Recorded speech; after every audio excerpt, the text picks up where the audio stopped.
Live with CDP, a weekly sports and entertainment podcast live on YouTube, Facebook Live, Twitter, and on audio via Apple Podcast, Google Podcast, Spotify, and Anchor FM. Now here's your host, Chris Palme.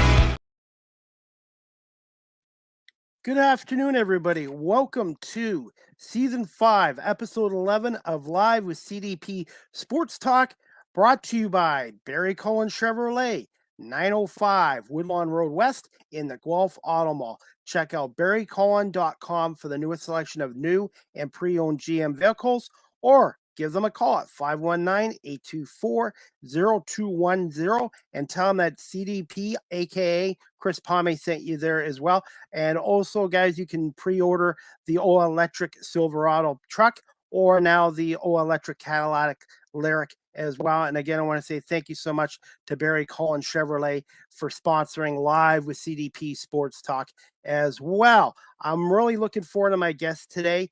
He is a legend in the industry as one of the greatest mascots in professional sports. His name is Tom Burgoyne. If I have pronounced that right, hopefully I did. He is the best friend of the legendary, iconic Phillie Phanatic, and looking forward to speaking to him about his career, the Phillie Phanatic, and also about the Philadelphia Phillies, who had a great 2022 season, especially in the second half, and then their amazing playoff run, just falling 2 wins short of winning a World Series against those Houston Astros. But bear with me 1 second, guys, and I'm going to bring on Tom Burgoyne, the best friend of the Philadelphia Phanatic. Hey, Chris. How you doing? Hey, Tom. Good afternoon. How are you doing, Tom? I'm doing great. Thanks for making me feel so welcomed. You got your old school Phillies lid on and your background. I know that stadium, Chris. I know that stadium. I love that stadium. The vet.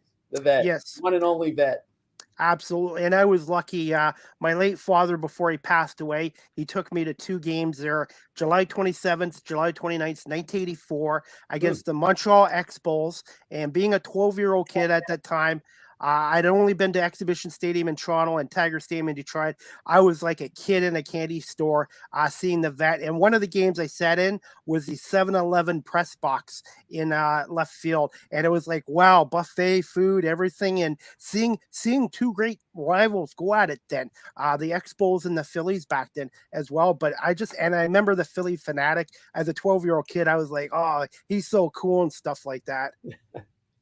Well, great memories, and I have similar memories. You know, my first baseball game ever was 1971, April. It was the opening of the vet. It was the first time. I'd never went to Connie Mack Stadium, so this was my first time. 1971, first game. And you're right, Chris. I mean, now I think, you know, we look back at some of those ballparks that were built in the 70s that were the all-purpose, you know, round, AstroTurf, I guess seemingly not without a lot of characters as these new ballparks have. But my goodness, when you're a 6 or 7-year-old kid, or in your case, 12-year-old, and you walk into that big stadium, and, you know, even the AstroTurf was cool. And, you know, everything else that the vet had, we had a couple big scoreboards. Those animations were new, you know, certainly in the 70s when I went. We had the dancing water fountains out in the outfield. There was always something going on, and it just is very impressionable when you're a kid, for sure. Yeah, like I grew up as a Tigers fan, but the Phillies have always been my second team and favorite National League team, and it's just a great history. I just wish I had a camera back then. My dad did have a camera, but it wasn't like it is now. I would have taken tons of pictures of Mike Schmidt and Steve Carlton, and it was just, I saw so many legends in those games, and I just wish I could have appreciated it even more. Even seeing Pete Rose as a Montreal Expo. Yeah, Chris, I'm telling you what, talk about one of the great changes from back then to now. Back then, nobody carried a phone, a camera. Yeah. And now, when I hear we're going to have 40,000 people at the ballpark, I'm thinking, well, that's 40,000 cameras. Everybody takes pictures now. But back then, you're absolutely right. I wish we had more pictures of some of those early days. You're right. And you know what's kind of sad now? Also, I used to collect ticket stubs from the 70s, 80s, 90s. Huge collection of ticket stubs. I even got some from the vet still. But now everything's old digital and there's no more paper tickets anymore. You're barking up my tree there, Chris. I'm the same way. I collect it, and I have this great collection of ticket stubs, and it just kills me. And I'm a season ticket over at the Eagles too. Me and my brothers, and I'm telling you, every Sunday home game, we're all like, these stupid digital, tickets. Whatever happened to the old tickets? We can't collect them anymore. We're always bitching and moaning about the tickets now. But yeah, I'm the same. Well, I guess this is technology, Chris. We're trying to keep up with the world, I guess. That's true, because without this technology, I wouldn't be able to do my podcast show, get into a new career, and talk to people such as yourself. There you go. Perfect. Briefly, before we get into the Phillies and the Phanatic, thoughts on the Philadelphia Eagles right now? And Jalen Hurts going to play Saturday or no? I prefer them. I mean, he's tough enough, and he had after he got hurt last Sunday, he was throwing touchdowns and looked great. I'd like to see them if there's a chance he might aggravate it. I'd like to see him take the week off. I think Gardner Minshew is our backup, and he's a good one. And I think we can still play Dallas tough even without Jalen. But he's having a great year, and I'd like to see him take the week off, though. Yeah, definitely. And I'm a lifelong Eagles fan. I've seen the Eagles play in Buffalo a couple times, in Green Bay. And my goal next year is to come to a game at the Link. And I'm hoping to do both this summer, the Phillies and the Tigers, and then hopefully catch an Eagles home game in Philadelphia. I just love the passion of Philly sports fans. And when I think of the Philadelphia Phillies, I think of Mike Schmidt, Rishi Ashburn, Pete Rose, Robin Roberts, yourself, Dan Baker, the late Harry Karras, and stuff like that. So much tradition in Philadelphia. Yeah, there really is. Like no other. And we've been around for 130 some years as franchise, and it's great tradition. It's a great sports town. We have our sports complex down here. It was interesting. We just signed Trey Turner, of course, a couple weeks ago to be our shortstop. And one of the first things he said was, obviously, what a great sports town. He could, he enjoyed watching the playoffs because he saw our fans going so crazy, at Citizens Bank Park. But he mentioned the sports complex, which I thought was interesting. He said, there are not many, and he's right, there aren't not many cities in the country, if any, that have all four professional franchises playing in the same complex. And it's pretty cool. And I'm very biased, Chris. To me, Philly fans are the best. Yeah.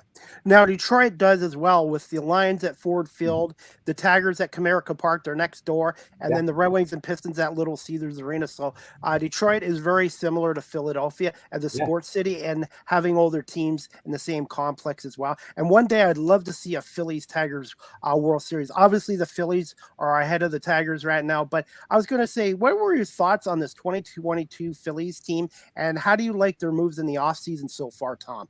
Yeah, I think, going into last season, I think we thought, hey, we've made some moves. We brought in Kyle Schwarber and Nick Castellanos to kind of add on to Bryce Harper and JT Realmuto and Aaron Nola and Wheeler at the top of our rotation. So we really felt like, we had a chance to be there at the end. As the season went along, I think we had a hard time staying consistent. We had the peaks and valleys, and even in the last month of the season, we had a couple tough series late in the season. But then we caught fire that last week or so, and then just caught fire during that whole playoff run. And I kept flashing back to the 2008 era of great Phillies baseball with Chase Utley and Jimmy Rollins and Ryan Howard and Cole Hamels and that gang, with just the excitement in the crowd. The electricity, and it was so great to have meaningful baseball back in Philadelphia. Any similarities to this team and the '93 Phillies team? Chris, you're right on the same page with me. I actually co-authored a book about that 1993 team, and pretty convinced that and still to this day, I'm pretty convinced. I don't know if we'll ever see a team like that again in terms of the makeup, the personality, the shenanigans, and the year that they all put together. A lot of those guys were, this was kind of their last go at it. And they really put together great seasons individually, each guy on that 93 team. Where there's a real, I think, really, they were very similar in the fact, and Chris, if you're going to win in baseball, you need contributions from the whole lineup, the whole roster. You need all 25, 26 guys to contribute. It's not basketball. You can't just have two superstars and win. And in 93, if you remember, we had three positions that were full-time platoons, left field, right field, second base. And we just got contributions from everybody from that team. A lot of veterans on that 93 team, but we had some young players who contributed that season. Kevin Stocker, we brought up in the middle of the season, who played shortstop for us. Mickey Morandini was a regular with Mariano Duncan, splitting time at second base. But when we started getting good this season, Chris, it was when our new manager, Thompson, who gave the team a real spark, started playing some of our younger players, Alec Boehm at third base, Bryson Stott playing short, starting to give those guys some regular time. And I think it helped them. And before you know it, we were getting contributions throughout the roster. So I think that's one of the ways I saw similarities. And Rob Thompson's is from Sarnia, Ontario, Yes, he which is. is 2 hours from where I live, and he's a Canadian Baseball Hall of Famer. And also there's a Tiger connection with the Phillies. Dave Dombrowski helped the Tigers to 2 World Series in 06 and 12. We should have won both of them, but that's another story. And Nick Castellanos, who I was a fan with in Detroit. He originally was a third baseman in Detroit. Yeah. It's no wonder you're pulling for the Phillies. And Chris, we really got the sense down here that the whole country of Canada was pulling for the Phillies, in the postseason because of the Rob Thompson connection. What a great guy. I actually co-host a podcast of my own called Phillies Backstage. And we had Rob on last month as a guest, but a month and a half ago before the playoff run. And what a great guy. He really did. I think Joe Girardi, another great guy, but a little bit more high strung and tightly wound, I think. And I think with Rob taking over, it did relax the team, and he let them play. And just a great guy, an easy guy to root for. And it was cool just knowing that, I think most of the country was pulling for the Phillies too. I don't think there were a lot of Astro fans if you weren't living in Houston. No. So, but also pretty cool for all us here at the Phillies to know that the Great White North were all pulling for us. And the Phillies were 2 wins away from helping Thompson become the first Canadian-born manager in the history of Major League Baseball to win a World Series. So definitely, I'm going to be rooting for you guys again this year in 2023. What are your thoughts on the off-season moves with you got Walker from the Mets and then Trey Turner from the Dodgers? Yeah, 2 huge moves for us. We're going to be without Bryce Harper for the first part of the season. He finally did have some surgery done to that elbow. But the Trey Turner signing's great. He's going to fit right into this lineup for sure. He's going to fit right into the clubhouse. Just another real exciting off-season pickup for us. So we're pumped. And I think Walker, we lose Zach Eflin, who great guy, had been with the Phillies for a long time, really has had injury issues for a long time too. But I think Walker, may wind up being an upgrade to Eflin. And we're excited about it. I can't believe it's going to be here, in less than 50 days, I think spring training starts. We feel like we're just getting over the big postseason, and we're going to be starting soon with spring training. The expectations in Philadelphia are going to be quite a bit higher for this team. How do you think this team will react? Because now they're not going to be looked upon as, this team will be third or fourth. They're going to be expected to compete for the National League East championship this year. Yeah, I think, Chris, they're going to react well because they are a veteran group and they have a great leadership in that clubhouse. Harper, it's really interesting. I think when we got Harper, your typical maybe Philadelphia sports fan probably looked at like, this guy's kind of cocky and, we're not, he's all about, I think the perception was maybe he's all about himself. And the opposite was true. I mean, the guy is really from everything we hear, he's just so great in that clubhouse, great leader. And then, bringing in Schwarber, you mentioned Dombrowski. Dombrowski's gone on record to say he's the best clubhouse guy he's ever seen. So we really have some great veterans. And I think, the veteran guys know, listen, nothing's given to you. And you gotta work hard every day. It's a long season. And, having those guys in the clubhouse, I think is going to help us. How long did it take for the city to embrace Bryce Harper when he came to the Phillies? Not long at all. He's the classic. You hate him when he's on somebody else's team, but you love him if he's on your team. I mean, it really is. And you had mentioned Pete Rose a little bit ago. I mean, Pete Rose was the ultimate. When he came to Philadelphia, when he was with Cincinnati, I mean, the fans would get on him, and we hated Pete Rose because he'd always kill you. He'd always get 3 or 4 hits a game. And when he came to Philadelphia, of course, he was everybody's favorite player. Absolutely, same thing with Bryce, and it started from day one. And it didn't hurt that he made his love for the Phillie Phanatic known right from the beginning. His first at bat, he wore some Phanatic shoes that were painted up, and it's the Phanatic. He's got a headband that he designed that was Phillie Phanatic. He had a sports coat that it's lined with pictures of Phanatic. I mean, he's a huge Phillie Phanatic fan. And in a weird way, Chris, it's funny. Not that he needed any more help with his popularity here, but it was just one of those things that people are like, you know what? Bryce is one of our guys. We love the Phanatic. Bryce loves him too. He's one of us. It takes a special kind of athlete to play in Philadelphia because the fans are so passionate and so knowledgeable, and you cannot fool them. And they expect you to give 100% or more every time you're out on the field in any sport in Philadelphia. I agree with that. It's in that regard, it's a great sports city. And I think, you mentioned Detroit and, some of these Northeast, maybe, New York and the Bostons. But Philadelphia, maybe out of all of them, is probably the most, parochial, in that people who live here grew up here. We're not as transient as New York or even Boston. Certainly the West Coast is, in a different category because, it is definitely a generational thing here in Philadelphia. Your great grandfather used to go to Phillies games in the 1800s, and that gets passed down. And same thing with the Eagles, long history. The Sixers, Flyers, not as long of a history, but a great history. So yeah, it's a unique market for sure.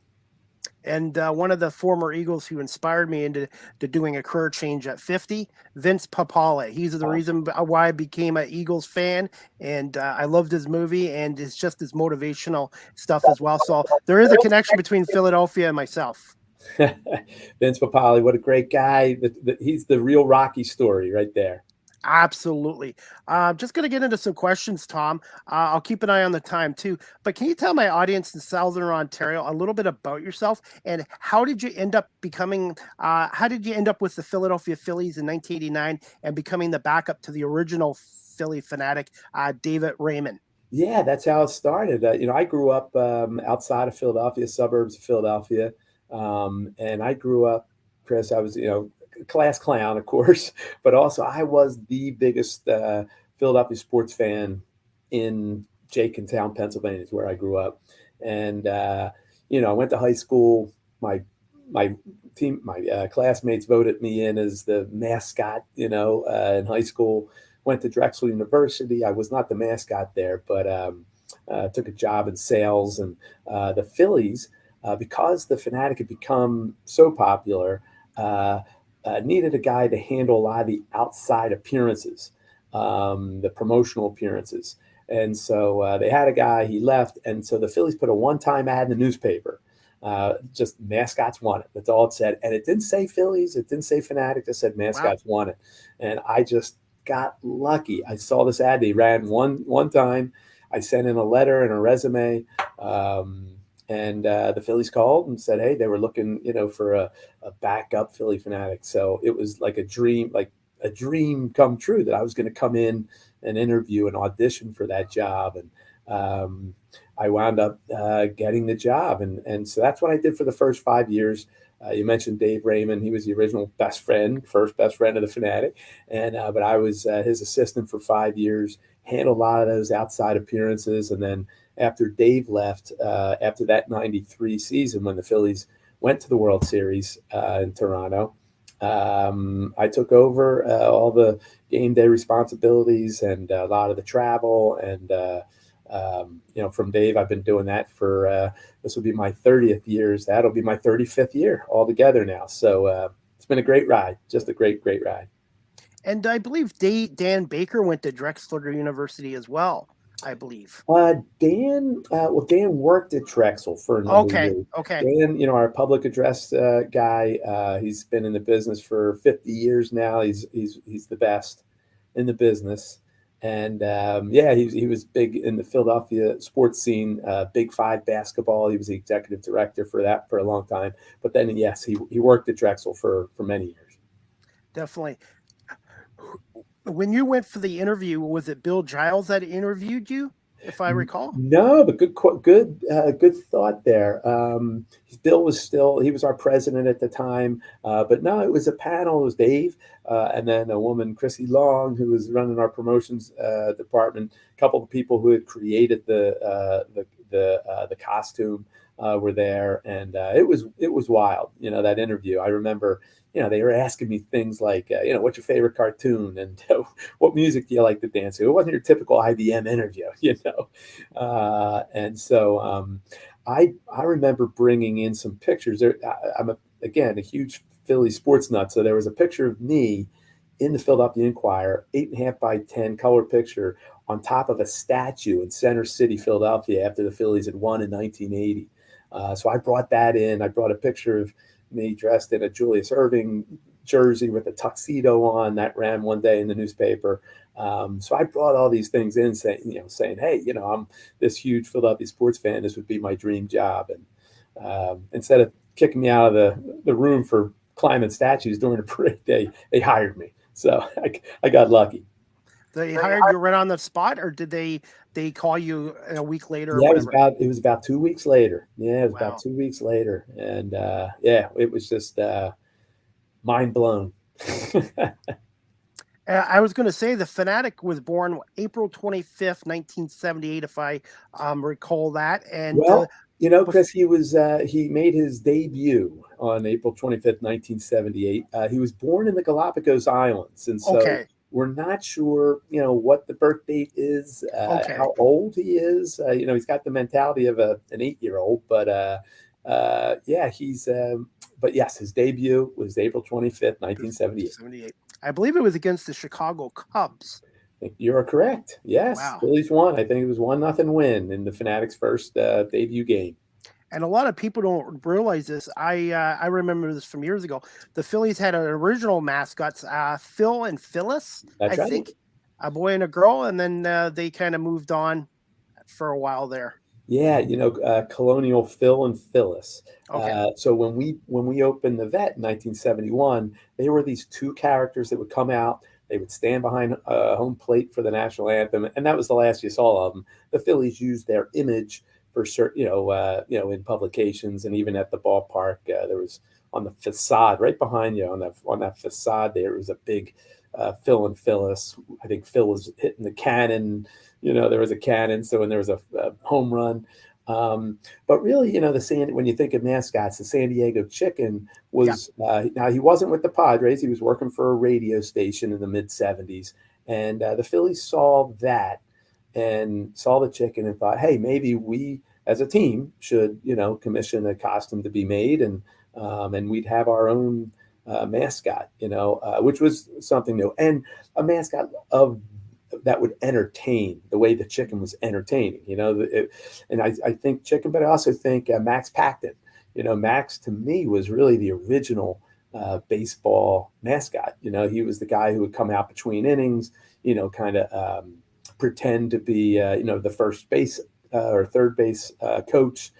He'd do stuff on deck and, but very in a clownish way and, and to entertain fans. Baseball is a great sport for a mascot or an entertainer like that, and that, it has its slow times. And Max, I think was really the first guy to pick up on that. So, so the Phanatic came to be. And I'm so glad the Fanatics got its original look back. I know there was a couple years there ago, 2 years, I guess it was in court. I'm glad they've got that all settled as well. Agreed. Yeah, we got the old original Phanatic. He's basically there've been, if you look at some of those early, real early years, there's some differences, but for the most part, he's been that same Phanatic for a long time now. Definitely. I got to ask you this question as well. Do you remember your first game you put on that Phillie Phanatic costume on? And were you a little bit nervous performing in front of the Veteran Stadium crowd? Because you know this as well as being from Philadelphia. The fans can be can be very harsh at times too. Yeah, it's I do remember it, and at a game for sure, and it was 1994, and I had again been doing it for 5 years and was very comfortable, I think. So certainly had the butterflies. I had it was opening day. I had a group of family and friends of about 50, sitting in the crowd. So I had butterflies for sure, but I was pretty confident and felt pretty good about it. But what a dream come true. It was surreal. And even when I went through that audition I mentioned to you, I left there thinking, well, I'll never get the job, but at least I got to, quote, be the Phanatic for about 10 minutes. And I'll have a story to tell my grandkids. So now I have a really big story to tell my grandkids. Yeah, I believe you've written a number of books and also have produced a lot of children's videos as well. Yeah, that's been a really great offshoot, as a matter of fact. I have a neighbor who was a freelance writer, and he wrote a book about the 1960 Eagles. I was like, wow, this is a great book. And he said, hey, why don't we get together and we'll write a book about the 93 team, Phillies team. And we did that. And then we did another book about coming, into the new ballpark, Citizens Bank Park. And then I wrote a book some years ago. It's a business book, a leadership book, a lot of fun stories about the love people have for the Phanatic and how that kind of can be incorporated into the business world. I do keynote talks and public speaking on that. And then kids books. Yeah, I've written 18 kids books. And the Phanatic now has his own reading program called Phanatic About Reading, where we go and go to schools and promote how much fun it is to read to the elementary school kids. So it's been really kind of a neat offshoot. How sad was it the last day at Veteran Stadium? And were you able to get any memorabilia from the stadium before they demolished it? I believe March 31st, 2004, I believe. And Wow. you were part, and I think our friend was part of the when they demolished it with the bull, Greg Yeah, Lizinski. you're all over that, Chris.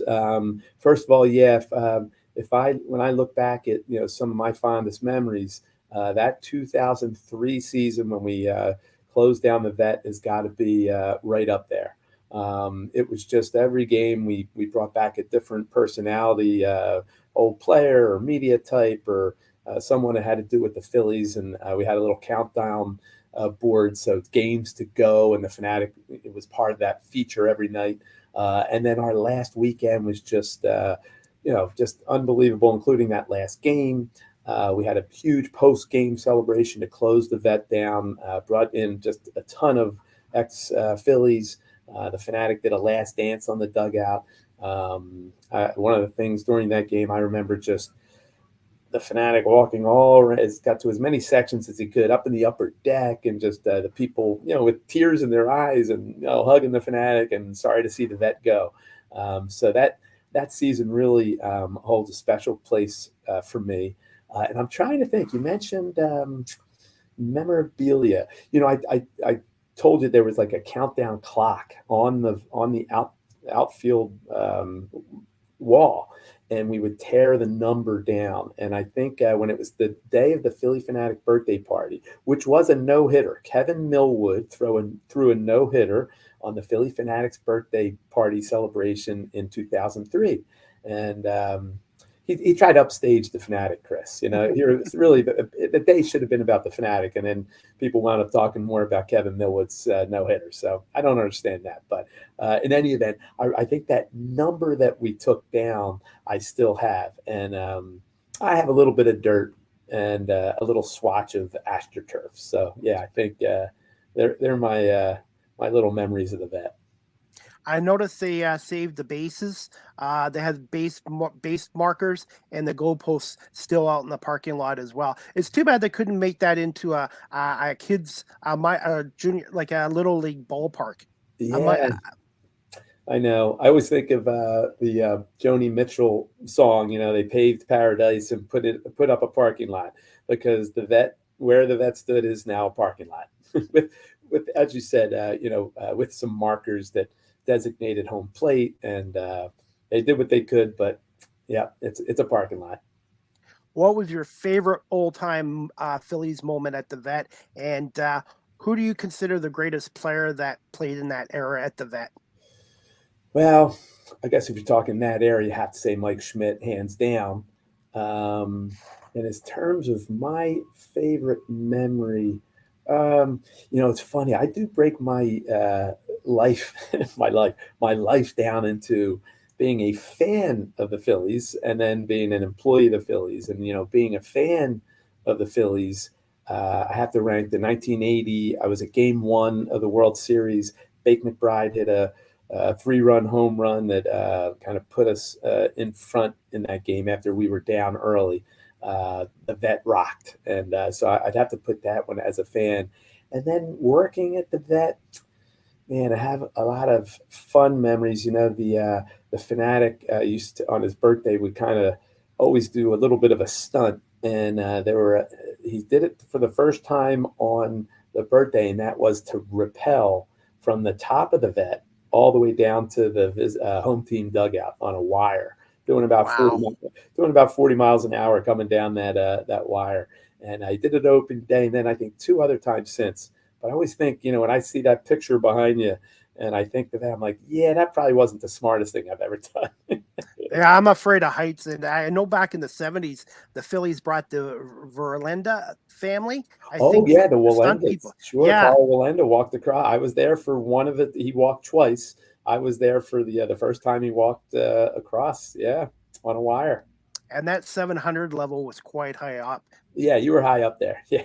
Definitely. Now, did they ever use the gel for the Phillies? I know they had a gel at the stadium at some point for the Eagles, but they never Nope. used it for the Philly fans.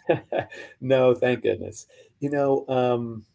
Certainly Phillies games and Eagle games are different. And the Eagle thing, I mean, I don't think it was that bad, although, the jail was probably a pretty good idea. And I would argue probably most stadiums in the country probably could use a jail for football games, but most cities. But I think, and it's baseball's a little different. I think it's more family. I think geared towards families in terms of coming out to the game. I know the Phanatic routine. It's great that everybody loves the Phanatic, and he does appeal to all age groups. But you never want to cross a line of being rude or crude. We really do take pride that it is family entertainment here at the ballpark, and the Phanatic's brand of humor is kind of family, a family brand of that. I think the only moment I think the Phanatic ever had a issue with was with Tommy Lasorda, I believe in '88, I guess. But I'm not sure if that was staged or not. It looked like he was upset. Yeah, no, he was never a big fan. Yeah, it kind of, Dave Raymond told me a story once, and it went back to I've been to Japan a number of times with MLB with the Phanatic, and but he made a similar trip back in the mid to late '80s, and he said that they had they had balls in the clubhouse for all these MLB All-Stars to sign. And somebody asked the Phanatic, hey, Phanatic, you should sign the ball too. So the Phanatic signed it, but he signed it in the sweet spot of all the baseballs. And apparently that's usually where the manager likes to sign it. And so Lasorda gave the Phanatic some gruff about it, And then from that point on, it just seemed like every time he'd come to town, there'd be something going on, whether the Phanatic was smashing a LA helmet, a Dodger helmet, or maybe he was smashing a can of Nutri-Systems because, or whatever the weight loss, I think, was it Nutri-Systems, whatever the weight loss program that he was hawking. And then, the dummy that the Phanatic used to dress the dummy up as Lasorda. And there's that famous clip of Lasorda having enough and just coming out and whacking the Phanatic over the head with the dummy. So I've had many balls thrown at the Phanatic for sure when Tommy was in that visiting dugout. I do remember the Expos mascot, Yuppie, I think. Yuppie. He had him ejected for one game. He actually had him kicked out. Yeah, I remember that. Yeah, Lasorda never ejected the Phanatic, but he had Yuppie ejected. I'm going to say this. I really hope they bring back Major League Baseball in Montreal, because I remember that rivalry between the Expos and the Phillies in the 70s and 80s, and it was tremendous. And even in the early 90s, and I really hope Montreal gets a team back. And their mascot was good too. Not as good as the Phanatic, but he was good. I think the hockey team is using him right now, the Montreal Canadiens. They are. Yeah, Yuppie lives. Well, he's bilingual too, so he's got that on the Phanatic. And no, and you're right. That franchise, they were a great franchise. They knew how to find talent, young talent. And they weren't always able to keep them. Almost like the Marlins. The Marlins are great at developing young talent, and then they lose them. But great rivalry, the Expos and the Phillies. Okay. Before we get on to the next question, just quick thoughts on Harry Kalas and the late Richie Ashburn, because back then I wasn't able to listen to him like we can now with satellite radio, but when I went to Philadelphia back in the 80s, I really enjoyed listening to them. And now with YouTube and all that, you guys can listen to them all the time. And I actually listened to one of the radio broadcasts last night on YouTube from 78 between the Cubs and the Phillies. And it was so great hearing their voices, and Andy Musser and Chris Wheeler. They had such a great broadcasting team back then. Great broadcasting team. And if you grew up in Philadelphia, at that time, you loved Harry Kalas, you loved Richie Ashburn as a broadcast team. Harry, was one of my favorite Phillies before I started working here, and then just had the pleasure to get to know Harry and calling him a friend and being able to hang out after the games and have a beer with Harry and talk about the game and life and baseball. Just great. I was searching for a picture because I'm in my office now. I don't know if you can see that. There's the Phanatic with Harry. Awesome. Priceless. Harry's on the ATV. And I had pictures of Harry everywhere. Actually, I got a huge one up there. But anyway, that picture was taken in 2002 when Harry was inducted into the Hall of Fame, and the Phillies also donated the Phanatic costume that year. And so the Phanatic and Harry were up there at the same time being honored. And I will say, if 2008 parade down Broad Street was my best memory, and also that last year the Vet being another memory, my weekend in Cooperstown with Harry, and of course the Phillies being the great organization we are. They hosted just a huge party on the lake up there with front office people and families, and it was just this great celebration of Harry, and just kind of neat that the Phanatic was being honored that weekend too. And with everything Harry had going on that weekend and being pulled and tugged, he came to the ceremony that honored the Phanatic. I couldn't believe it. It was in the middle of the ceremony. Phanatic's up there on stage. They're awarding him whatever and making the announcement. He'll be a permanent exhibit here at Cooperstown. And in walks Harry and takes it reserved him and a couple of people right in the front row, since he was the guy being honored that whole weekend. And, it was just so cool to see Harry, sharing in the Phanatic's little bit of a moment there at Cooperstown. So I love Harry, Chris. Yeah, he was an all-timer. And like I said, I just find in Philadelphia, like Merle Reese, Harry Karras, it's just a tradition. It's just like, you know what I mean? Lou Nolan's been with the Flyers as their Yeah, PA guy for 50 years. sure. Dan Baker, Gene 50 Hart years. was our play-by-play guy for the Flyers. Who, Yeah, if you're a hockey fan, certainly in Canada, you might know Gene Hart, but yeah. Gene was one of the best. And you're right. You mentioned Merle and Harry Callis. We've been very fortunate to have great broadcasters. Yeah, it's awesome.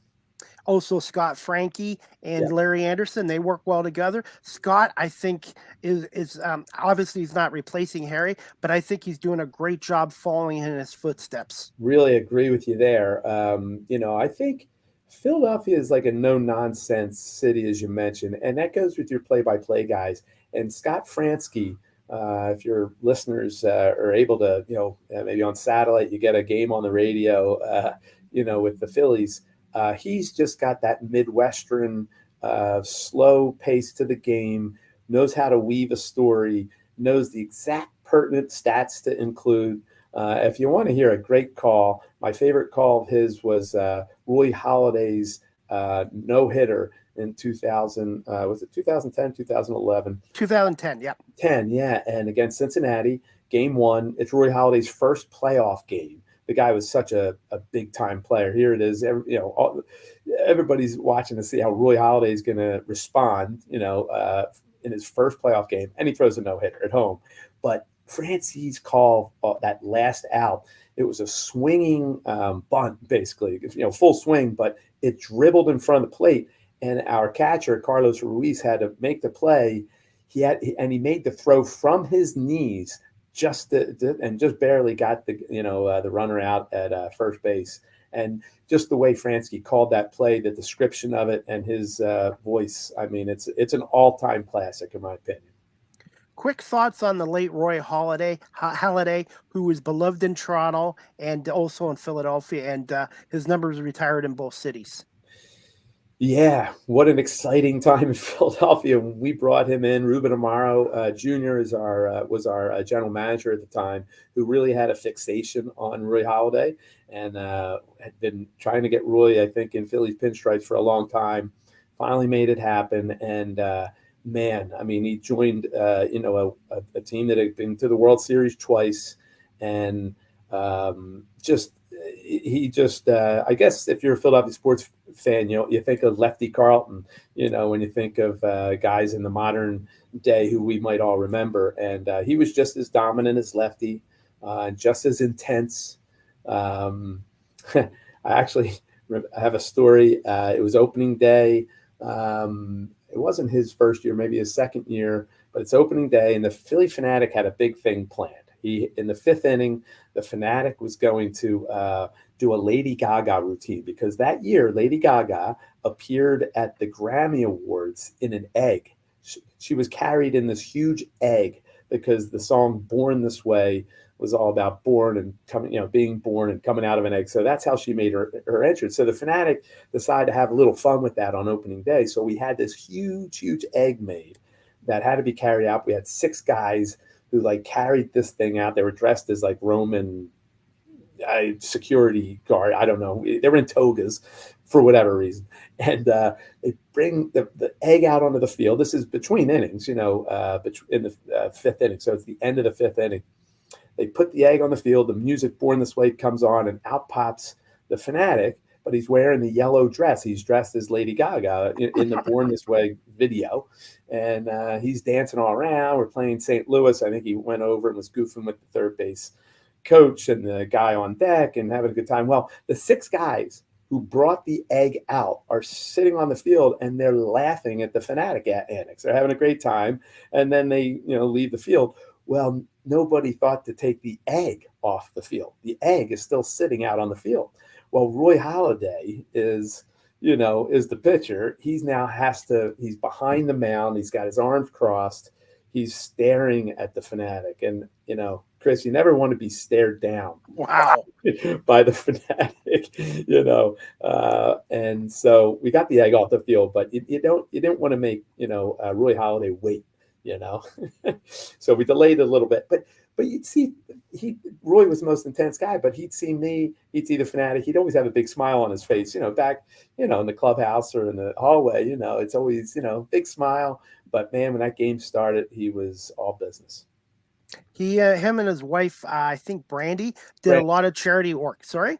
Yeah, Brandy. Yep. Brandy. Yeah, they did a lot of charity work in Toronto, and I believe they did some in Philadelphia as well. Yeah, they sure did. Yep. Yep. A huge loss, Chris. No question. Definitely much too young. Are you okay for a couple more quick questions? Because Sure. I know you get a show at 3:00. I had to ask you this. What were your thoughts on the 93 World Series against the Blue Jays? I know the one game was insane, 15-14. And what was your reaction when Joe Carter hit the game-winning home run against Mitch Williams? To me, that series should have gone 7, but well, we'll get to that. But in terms of that season, and again, I'm very close to that season because I wrote a book about it, and I interviewed just about every player that was on that team. And that series, particular against Toronto, it was interesting because it was kind of was America versus Canada, so you have a little bit of that. We were talking before about Houston, and maybe people rooting for the Phillies. Well, the Phillies that year had those characters. We had Mitch Williams, we had John Kruk, Darren Dalton, Lenny Dykstra, Pete Incaviglia, just this rough and tumble, gypsies, tramps, and thieves, guys. They were on David Letterman's show that, a couple of the guys that season.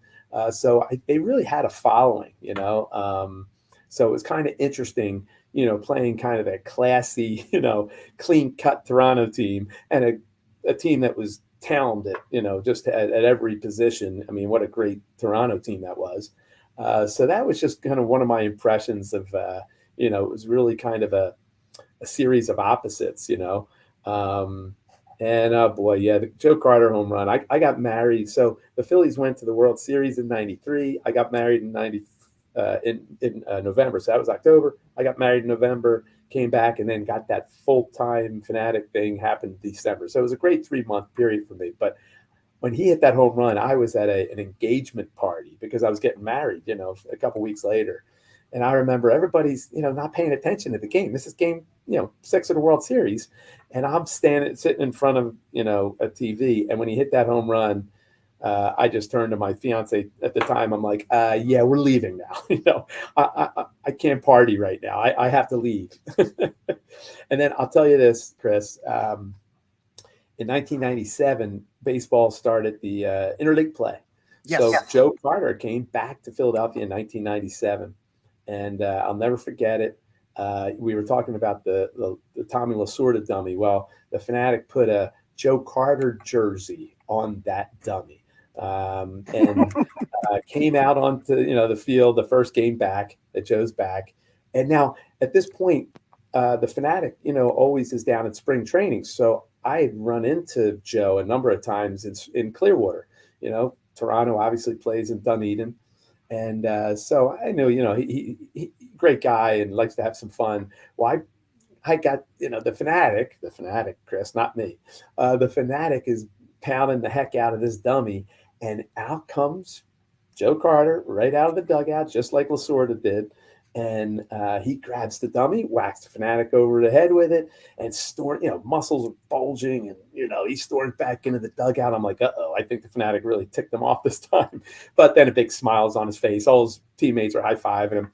Anyway, on Sunday, that was Friday night. Saturday, Phanatic doesn't do anything. Sunday, I go into the visiting clubhouse because I wanted to get the jersey signed because there was actually a guy in our office who had designed it. He painted it. It wasn't like a real jersey. He kind of painted this thing. I wanted to get it signed for the guy. So I went up to Joe. I'm like, hey, Joe, thanks for playing around Friday night. Could you sign this? And he's like, playing. He goes, where were you yesterday? The fans come out to see you and me mixing it up. And I'm like, oh. And he's like, well, what are you going to do to me today? And I'm like, well, I'm telling you what I'm going to do. I'm going to take that ATV of yours and I'm going to flip it over on its side. And I'm like, hey, knock stuff out, Joe. So before the game starts, the national anthem is over. Carter comes out and he flips the Phanatic's four-wheeler over. which is not good. It like floods, like the gasoline, and Oh, it's okay. not a good scene. So the Phanatic and Joe go out beyond third base, and they face each other like sumo wrestlers, and then they start wrestling just behind third base and are like rolling into left field as the Phillies are being introduced to take the field, to start the game. And the Phanatic and Joe are wrestling in left field. So I will say this. I know I'm supposed to hate Joe Carter, but, because of what he did to us in 93, but, the fact is he's a great guy. He gets it. And I can't hate him too much. And there's a little bit of a history between the Blue Jays and Phillies. From 45 to 49, the Phillies changed their name sort of to the Philadelphia Blue Jays. That's right. They tried it, and I guess it did not go over well back then, and they went back to the Phillies name. They never really got rid of the Phillies name. They were looking at the Blue Jays name, and maybe it was a good thing they didn't keep that name, the Blue Jays. I know, it's very odd. Yeah, if you see the uniforms from that year, it was like, oh, that's weird. The Phillies, you think red, but that was a year that they were wearing red, or I'm sorry, blue and yellow. Yeah, it was a very strange year. And then 2010, the Blue Jays had to play their 3-game series against you guys at Citizens Bank Park. And I believe the Phanatic, our friend the Phanatic, had a little skit with the Mounties, the Canadian Mounties. Hey, Chris, you did your homework. Yes, the Phanatic had some, well, they weren't the actual Mounties, if you could probably Okay. deduct, but they were guys who looked just like Mounties. We had the uniforms, and it was I thought it was a pretty funny skit. The guys come out onto the field and they march, they're in character, and they're in a line, and they're facing the Toronto dugout, and they're very serious, but the song, I guess it was YMCA, or was it some other song? But I just remember they broke character, about halfway through the song, and were dancing all around and they spelling out YMCA. But I don't know. We found out after the game, like, hey, you know what? The Mounties are kind of, maybe one of those institutions that shouldn't be mocked. And the Phanatic was not mocking them. He was, in his own way, he was honoring them in his own special way.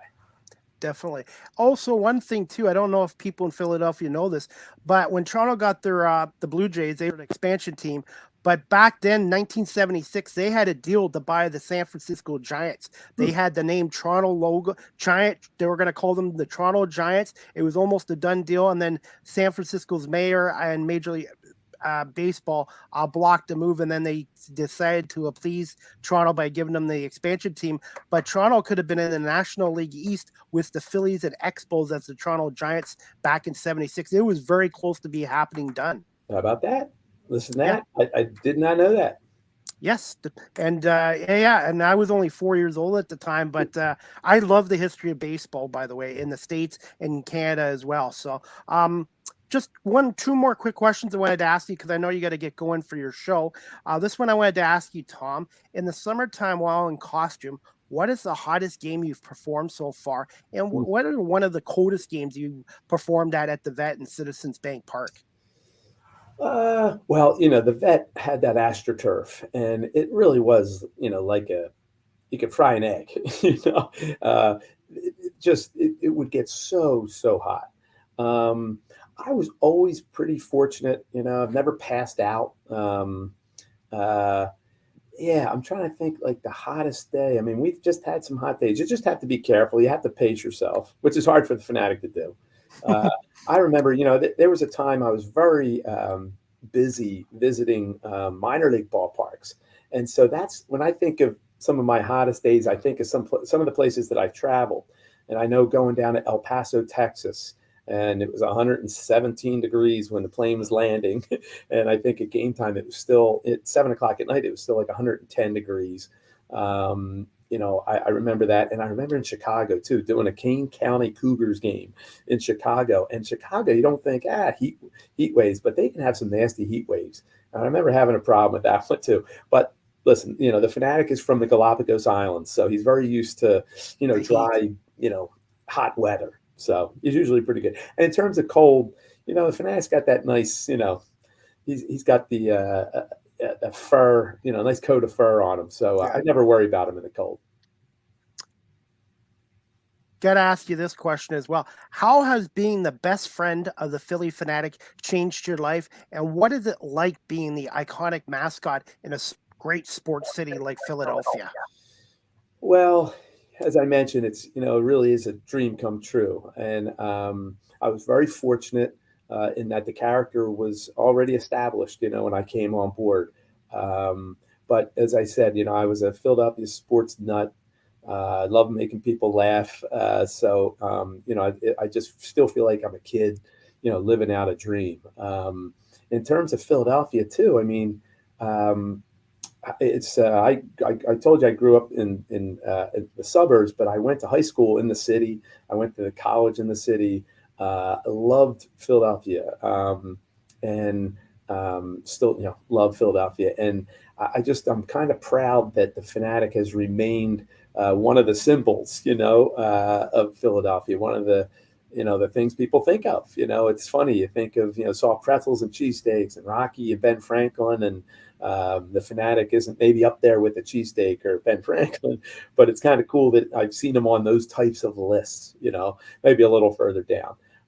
So it's really been an honor to kind of represent the city that way, so it's just, it's been a dream. I mentioned going into that interview and for the job and showing that picture of me on top of a statue. Well, if you can imagine, fast forward to 2008, the Phanatic was leading the parade down Broad Street, and that statue, which had been gone they took the statue out because there was a big fire in a downtown building where the statue was, but they had reinstalled it just that year in 2008, and so to be able to come down Broad Street and see that kids on that statue going crazy, and now I'm on the other side of it, really was kind of, really blew my mind, and was a pretty surreal moment for me. So it's just been a great ride, Chris, and I'm just so fortunate to be able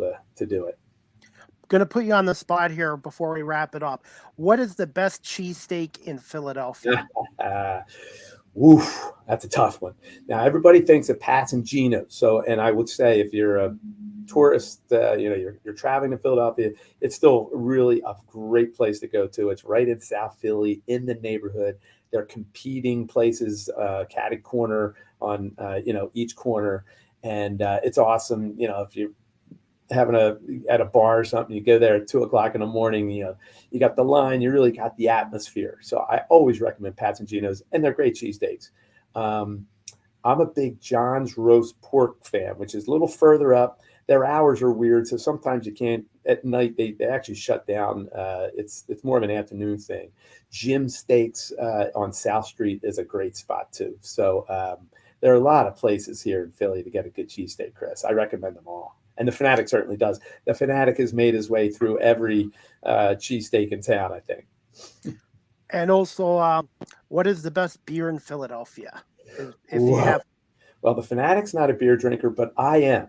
And, we have just, I think that Philadelphia and Pennsylvania is kind of right up there in terms of number of beer. I mean, it's a great history of beer in Philadelphia back to the colonial days. We still have City Tavern here where George Washington used to go in and drink, the beer there. Great traditions. Yards Brewery is a great one. Right in Philadelphia. It's a craft beer place that's gotten bigger and bigger. So I love Yards. And of course, Yuengling is right up the road, not in Philadelphia proper, but out in Phoenixville. But we've got some good ones. I'm going to have a couple of Yuengling beer on Saturday for the Eagles Nice. Cowboys game at 4:25. Looking forward to that. And even without Hurts, I think the Eagles still can beat the Cowboys. I totally agree. And I think they'd like to wrap things up. They can clinch the number one seed. I guess the magic number's 1. So, these last 3 weeks, an Eagles win or a Dallas loss, and we've got the number one seed. So fingers crossed. Overall, what is the link like as a football stadium? Obviously, it replaced the Vet, but overall, how do you like that stadium? Yeah, love the link. It's the Vet was more of a football stadium than baseball, in that I know our seats are in the end zone. They were at the Vet, and they're still in the end zone at the Link. And at the Vet, being in the end zone and even being up top, you're kind of right on top. You were right on top of the action. Whereas, the Link, it spreads out a little bit more, so you're a little further away. But all the amenities are there. It's a great, great stadium, and it's different than Citizens Bank Park in that it is bigger. I love the intimacy of this ballpark. To me, this is the best ballpark to watch a baseball game in baseball. I love been to all the others. Love how some of them are in town, some of the cities, the Pittsburgh, San Francisco, Detroit, St. Louis. There's some really great ballparks that are in the city. But in terms of sight lines and intimacy and just overall, I'll take Citizens Bank Park every day. And when you guys did move over there, you didn't have to go very far. No, that's right. Yeah, we're still here in the complex. Oh, before I wrap this up as well, are the Phillies going to be doing a 30th anniversary of the 93 team this year? We are. Yes, we are. Yeah, we're all over it. Yeah, the guys are going to be coming in. Not many teams in baseball like the Phillies who honor their alumni. We do it every year. We have a wall of fame. We have an alumni weekend. We're constantly bringing guys back, and these anniversaries are always special. This team, even though they lost to the Toronto Blue Jays that year, are still one of those teams in Philadelphia that will always be remembered fondly. And so that's going to be a great weekend when we bring those guys in. And also, I'm hoping I can run into our friend, the Phillie Phanatic, when the Detroit Tigers pay a visit to Citizens Bank Park, because I'd like to see all 3 games there, and maybe even get a photo with their Phillie Phanatic friend as well. Sounds good, Chris. Gotta look me up when you come. Okay, Tom. Well, I was going to say thank you so much for coming on. I haven't been back to Philadelphia since 2014, so it's definitely I'm going to be coming back this summer for the Phillies and the Eagles. And I was going to say enjoy the rest of the off season. It's going to go by quick, and we got to say this as always: fly, Eagles, fly, and Dallas sucks. Amen to that, Chris. Thanks for having me. It was really a lot of fun. Thanks, Tom. And before I let you go, where can my audience find your podcast again, and what time is it normally on? Weekly show? Yeah, so it's Phillies Backstage. We do one show every 2 weeks. You can find it right on the Phillies website, but also it's on iTunes and everywhere you get your podcasts. I'll definitely tune in as soon as I'm off here. Awesome. Thank you, Chris. Thanks again. Thank you so much, Tom. Thank you so much, and love to have you back on as a guest in the future. Sounds good. Take care. Go Phils. Go Phils. Thanks, Tom.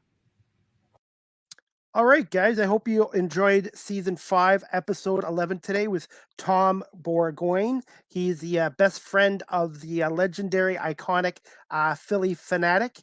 Since 1989, he took over the role full-time in 1994, and he's also the author of Pheel the Love and some other books as well. So I really appreciate Tom coming on today. Please check out his website, tomburgoyne.com, or check out the Phillie Phanatic through the Philadelphia Phillies website as well. Just going to read some comments here, guys. Let's see. Shafi, hey, Chris, good to see you after a long time. I hope you're doing well, Shafi. Happy holidays to you. Christian, the Windsor Spitfire mascot bomber Ace and Spike says, hello, Mr. Phanatic. Thank you, Christian. Bob, Christine Ballas. And then Cool Man Mark, good guess, funny mascot. Thank you so much. And Christine Ballas, this is great. I want to say thank you to Shafi, Christian, Bob, and Christina for watching this podcast show. It's been an honor and privilege to talk to Tom Burgoyne, the best friend of the legendary, iconic Phillie Phanatic today. And I hope everybody enjoyed this episode. And if you guys can give me about 10-15 minutes, I will download the audio version of this show as well. Before we wrap this up, guys, I have a little video clip of our friend, the Phillie Phanatic. I want to show it to you, courtesy of KLO Sports Videos. Just 1 second. Helping people right there. Well, no, he wasn't trying to help. He was trying to steal the Phanatic's keys. That's right.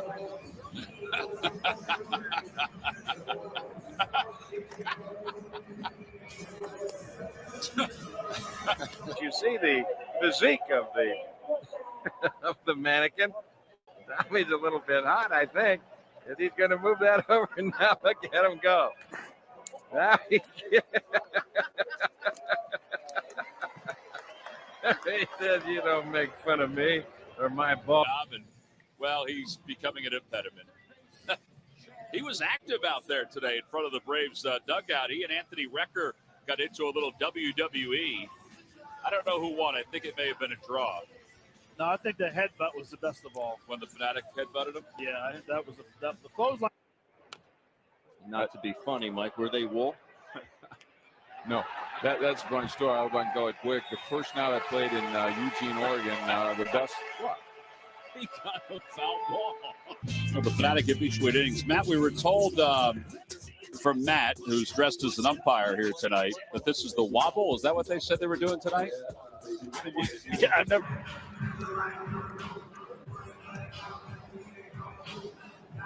Our McDonald's true stories. This would be facts from last night's game.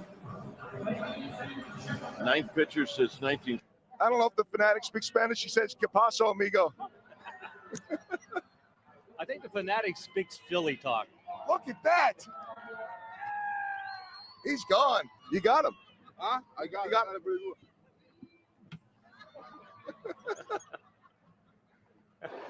The Phanatic, his hot dog shooting gun. Now look at the lady that loads. Clear. And then the Phanatic. Now watch this. The pig, who's the mascot, the Phanatic shoots it with a hot dog. How great is that? The Phillie Phanatic.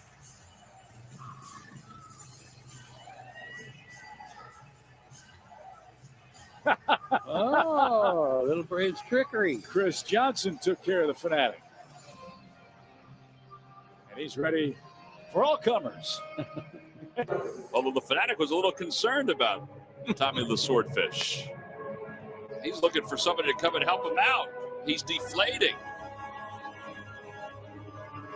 He got inflated, and then he was gone. Philadelphia. And Kike Hernandez has taken the keys of the Phillie Phanatic's little Phanatic mobile. It's captioning. Is brought to you by Papa John's. Better ingredients, better pizza. Papa John's. After the game this afternoon, Realized that Matt Walp was not here to work our handheld camera. It is Humpy. Sean Humsher is here. The Phanatic did take kindly to Humpy eventually. Oh, my Lord. Youngster got to come to the plate and present the lineups and be used to clean off the plate. Very nice. Well, the hair works, doesn't it? It's got a little swish broom brush kind of look to it. Yeah. Well, the Phanatic struggling somewhat. Needs some help. She did a little wave off. Yeah. Got her hands all ready. Yeah. Very nice. If I can read his hands properly, I'd say I gave him a 5 out of 10 on that. No way the Phanatic was going to be able to do that. We go to the top of the 8th here in Philadelphia.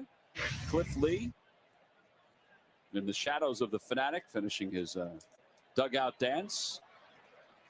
We'll start the 8th. He's had quite a homestand. He sure has. He unveiled his new book. Curtis Granderson in lockstep, and Noah Syndergaard doing a little pilfering. Noah's on the move. The Phanatic can only watch helplessly. The kid can really do it all. You see the size of him? Ben, would you like some short ribs with popcorn? I think we're going to need a new table. There you have it. It is so good. Thank you, Phanatic. It is just box. He's over having a little fun. And after Eddie the driver, Eddie drives Mr. Steinbrenner around. Look, he gets the. Well, Pikachu found his way onto the field in between innings. The Pokemon Go frenzy has found the Phanatic. I didn't know the Phanatic had an iPad. And he ran into Las Diaz. Oh, this act never gets old. The Phanatic having an altercation with a Mets fan. He decides to douse him with a little popcorn. Stay true and through to whoever you're throwing it to. Greg Farnese's never looked more relaxed. Look at that. Look how relaxed he looks. His camera has been taken over. It is all over the place. Off the field, but it was in doubt for a while. The Nats have played more pranks on him over the years than anybody else. Oops. Somebody nicking the keys right there. Bryce snagging the Phanatic's keys. Phanatic's freaking out. He can't find them. Matt Thornton has them. He hands them to a security guard. They're passing the keys around. Again, in a delay. And you know there's a problem when the Phanatic is helping with the tarp. But that's because a lot of the other groundskeepers are down working on the infield. So they're light on numbers. So the Phanatic, he's big in touches on the playing field. The rain that came through, as everybody that's in the Delaware Valley knows, I mean, it was a clip was courtesy of Major League Baseball and the YouTube channel as well. Again, I want to say thank you to Tom Burgoyne, the best friend of the Phillie Phanatic, for coming on. You guys can check his website out at tomburgoyne.com as well. And also you can check out the Phillie Phanatic site on the Phillies website, phillies.com as well. So I want to say thank you to everybody watching this live on Facebook, LinkedIn, YouTube, Twitch, and Twitter. And if you guys can give me about 10-15 minutes, I will download this to my audio platforms as well before we wrap up this show. 1 second. I'm going to do this before I do that. Live with CDP Sports Talk, again, is sponsored by Barry Cullen Chevrolet Dealership at 905 Woodlawn Road West in the Guelph Auto Mall. Check out barrycullen.com for the newest selection of new and pre-owned GM vehicles, or give them a call at 519-824-0210. And I want to again say thank you to Barry Cullen Chevrolet for sponsoring Live with CDP podcast as well. Live with CDP podcast, the audio version is downloaded to iHeartRadio, Amazon Music, Google Podcasts, Anchor FM, Apple Podcasts, Breaker, Pocket Casts, Radio Public, Spotify, Castbox, LinkedIn, Stitcher, Tuned In, and Podbean as well.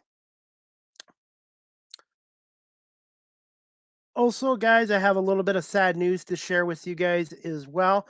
Just give me 1 second. I'm just going to put this up right now. It's just some sad news in the world of sports.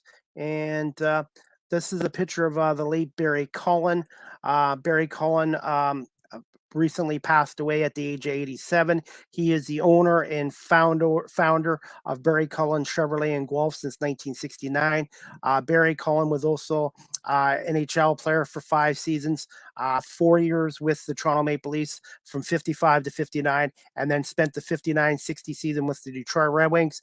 And he also spent 3 years in the American Hockey League with the Buffalo Bisons, the Predators, before the Buffalo Sabres came in 1970 to the National Hockey League. So again, my deepest sympathies to the Cullen family and also to everyone at Barry Cullen Chevrolet for the loss of their founder of Barry Cullen Chevrolet dealership as well. I'm just going to do a moment of silence in memory of Barry Cullen.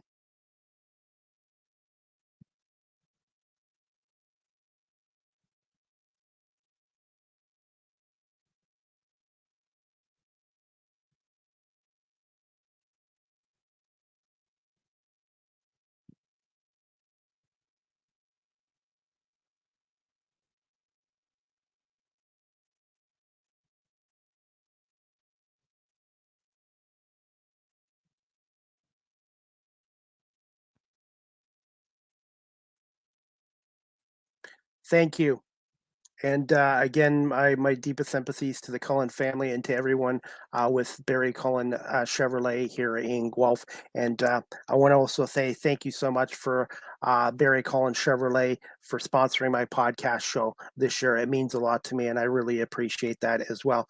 Also, guys, before I wrap it up, 1 second, I'm just going to put on my new banner, live with CDP Sports Talk, my new digital business card. I hope you guys like it. I'm looking for more businesses to sponsor my show. And also, I'm trying to add more platforms to live with CDP Sports Talk. I've gone from one platform in the last 2 years to 19.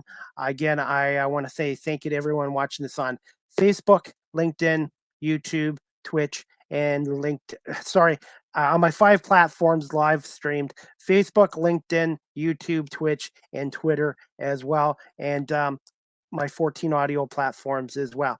Guys, before we wrap this podcast show up, I want to wish everybody a very Merry Christmas, or to some that don't celebrate Christmas, Happy Hanukkah, Happy Holidays, and a Happy New Year. And my next live with CDP sports show, give me 1 second, guys. I think my next live with CDP sports show, again, brought to you by Barry Collins Chevrolet, to be announced. I hope everyone has a very great, very Merry Christmas, Happy Holidays, and a Happy New Year in 2023. I am working on guests for the end of this year into the new year as well. And I just want to say thank you again to Tom Burgoyne for coming on today, and Kelly Tyen as well. I love doing this podcast show, and my goal in 2023 is to get into radio. And hopefully I will get that opportunity. I just have to keep grinding away at it as well. So, so I guess that's about it. I wish everybody happy holidays, happy new year, and thank you for supporting my show. And I'm looking forward to continuing this show in the next week or two, and trying to bring on some more great guests. And again, I want to say thank you to Tom Burgoyne, again, the best friend of the legendary, iconic Phillie Phanatic since 1994, for coming on my show today as well. Also, guys, Philadelphia Eagles Jalen Hurts is uncertain to play Saturday night against the Dallas Cowboys because of a sprained shoulder he suffered against the Chicago Bears. So as of right now, it looks like their backup quarterback, Gardner Minshew, will start against Dallas on Saturday. 4:25 kickoff at AT&T Stadium. If you can't watch the game or attend a game in Dallas, you can listen to it on WIP 94.1 FM with the legendary Merle Reese and Mike Quick as well. Go Birds, fly Eagles, fly. And the Eagles are now 1 win away from winning the NFC East and also having the number 1 seed in the NFL playoffs as well. So that's about it. Again, guys, I want to say thank you to everybody for watching and listening to Live with CDP Sports Talk, brought to you by Barry Collins Chevrolet. And look forward to being back in about a week's time from now with more great guests. And just give me about 5-10 minutes, and I will have this show with Tom downloaded to my audio platforms as well. I hope everybody has a great night. And again, I want to wish everybody a Merry Christmas, Happy Holidays, and we'll see you guys in about a week's time for another edition of Live with CDP Sports Talk. Have a great afternoon, everybody, and enjoy your holidays. We'll talk to you soon.